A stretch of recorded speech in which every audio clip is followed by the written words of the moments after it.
I welcome all of you to the video lecture series on fluid mechanics. This lecture is on topic 1 on introduction. The title of this lecture is Fluid and its property, which corresponds to the second subtopic of this topic on introduction.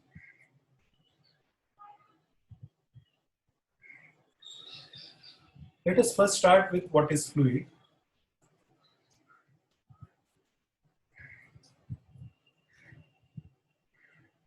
A fluid is a substance that continually deforms under the action of an applied shear force.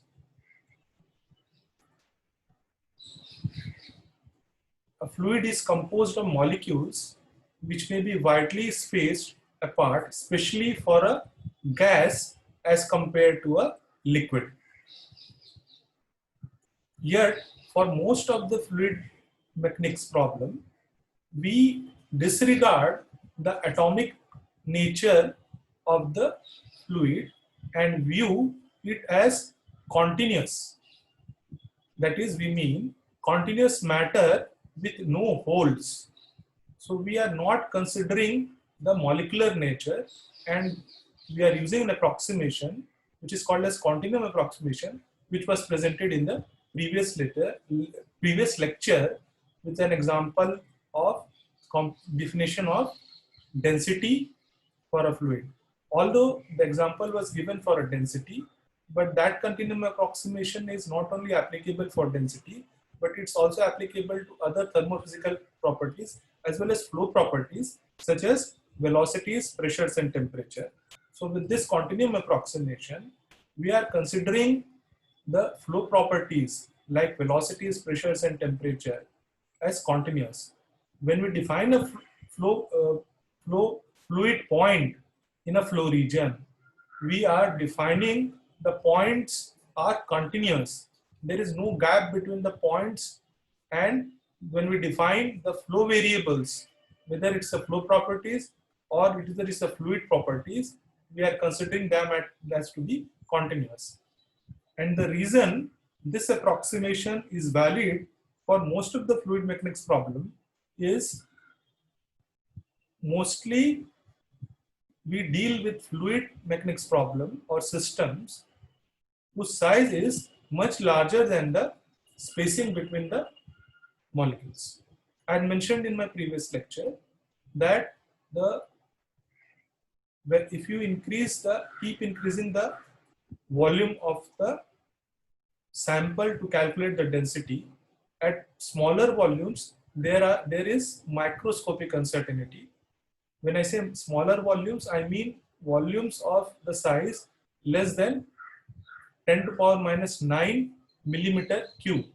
And I had also shown that at larger volumes, which are of the kilometer size, there is a macroscopic uncertainty.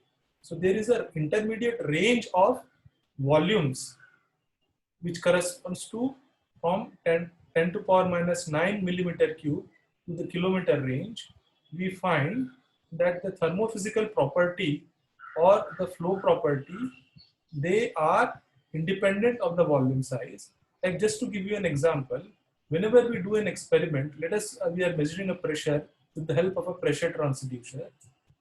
If you consider the tip of the pressure transducer of size 1 micron by 1 micron, which is an extremely small size, then in that case, it has been found that the number of molecules which interact with the pressure transducer are of the order of millions. So the pressure transducer, whenever we do an experiment, measures the gross effect of the interaction of the millions of the molecules.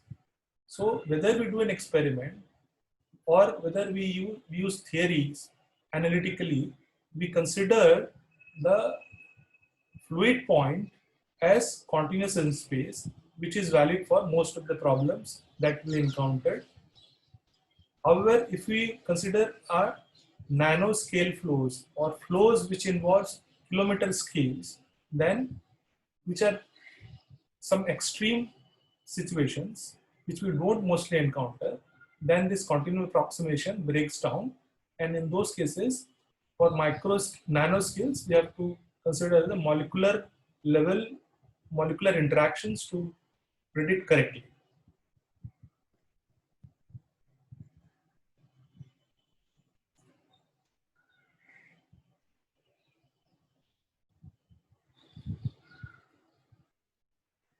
So as discussed, if you compare solid versus fluid and if you apply the shear stress, as shown here, this is a solid which is subjected to a shear stress. So it's subjected to a shear force on its top wall as well as bottom wall. When you apply the stress, it is found that it deforms and reaches to a constant deformation. Whereas if you consider a fluid, the fluid which continually deform, it will not reach to a constant deformation.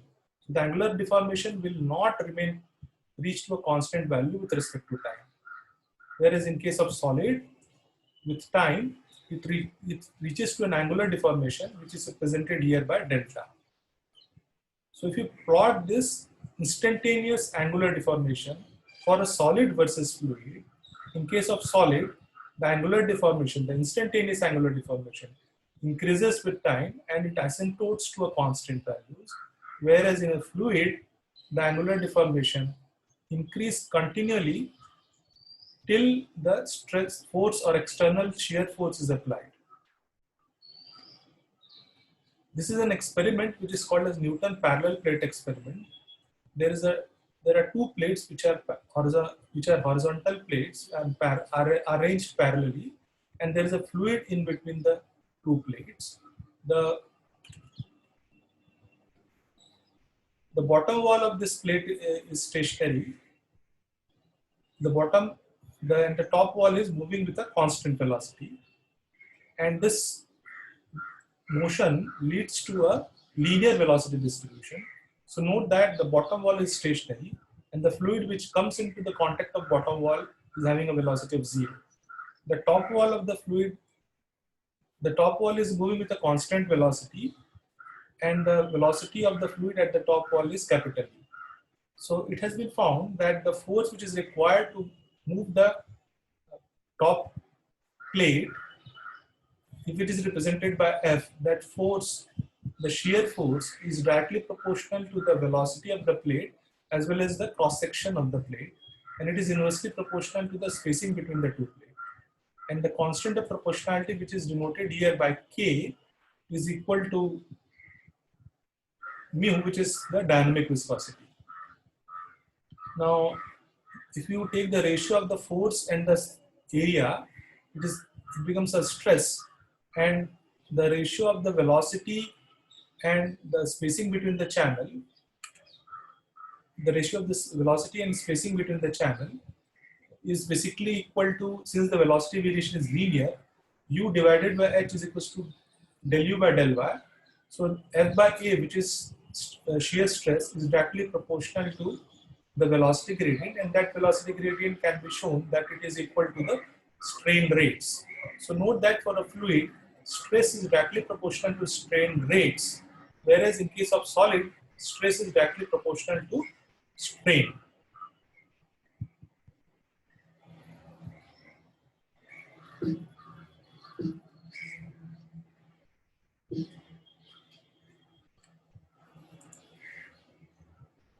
If we plot stress versus strain rates, for large class of fluid, there is a linear variation between stress and strain rate.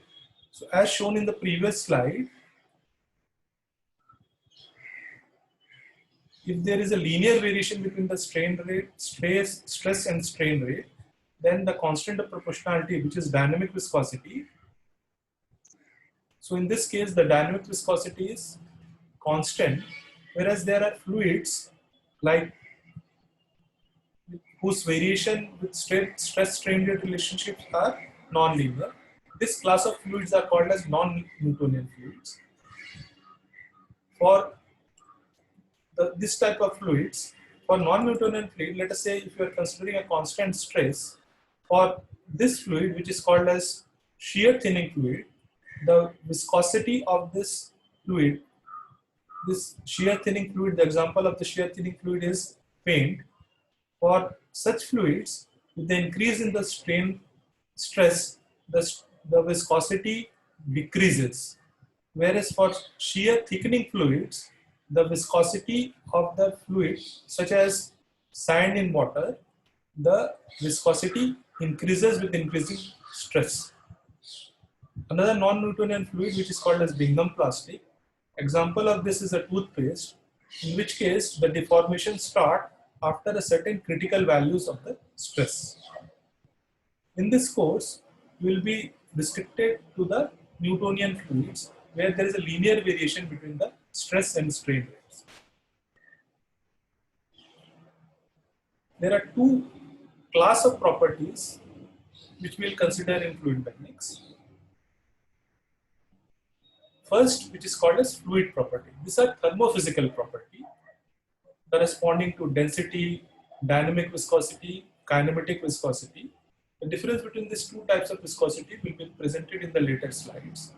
And we also have properties such as specific heat, coefficient of thermal conductivity, and thermal diffusivity. These are thermal properties. Other than the fluid property, we also encounter flow properties such as velocities, pressure, temperature, and we also define another parameter which is a derived parameter which is called as vorticity, which represents the rotation of the fluid at various points in the flow region.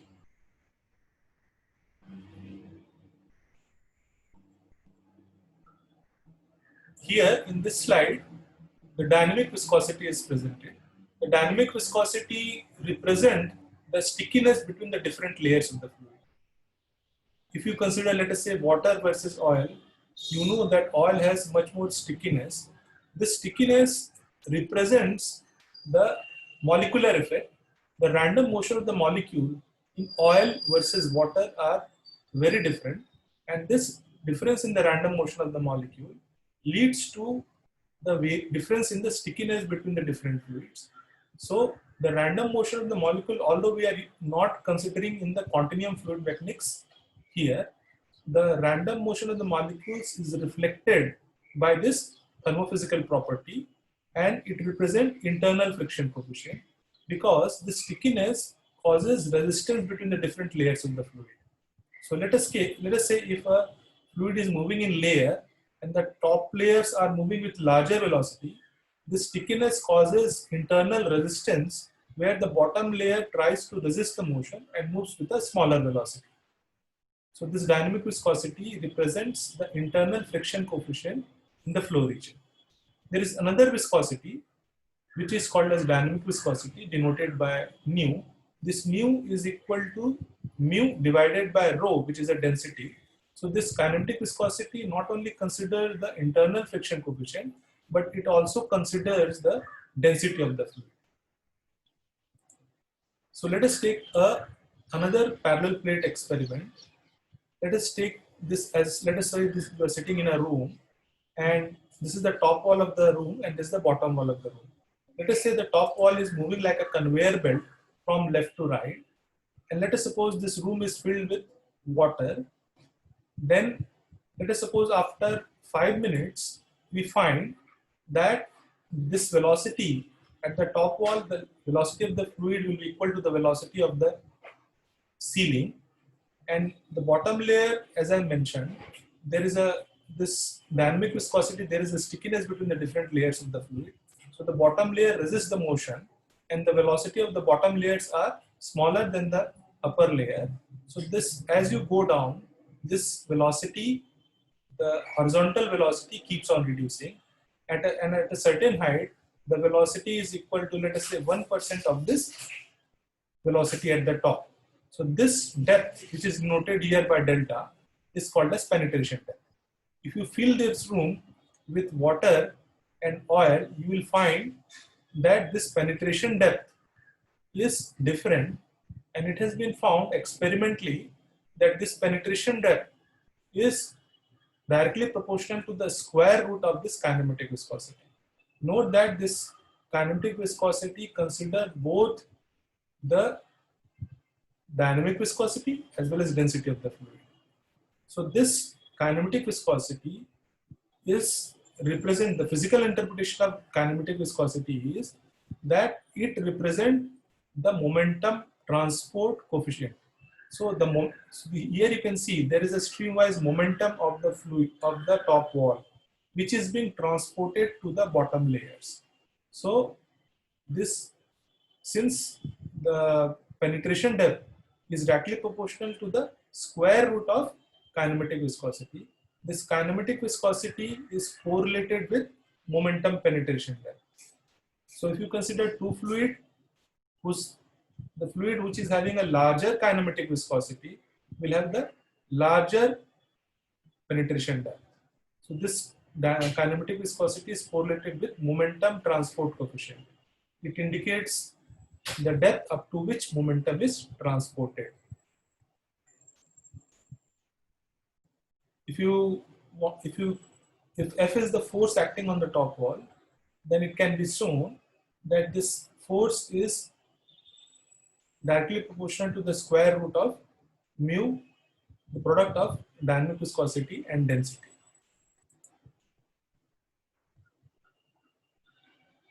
This slide shows a physical condition which is obeyed for all the fluids. Let us consider flow across a flat plate, and if so, there is a uniform flow. The fluid is moving with a constant velocity, and if there is a stationary plate on its path, then the fluid which comes into the contact of the top wall of this plate, at the wall we have a condition which is called as no slip condition. At the wall, at any solid surface, this no slip condition means the velocity of the fluid which comes into the contact with the solid should have the velocity which is equal to the velocity of the solid. So since this plate is stationary, the velocity of the fluid which comes into the contact of this plate, at plate the velocity is 0. However, if you go very far away, the fluid has a velocity which is u infinity. Now in between the layer, as I had mentioned earlier, there is an internal friction resistance which causes a reduction of the velocity of the bottom layers.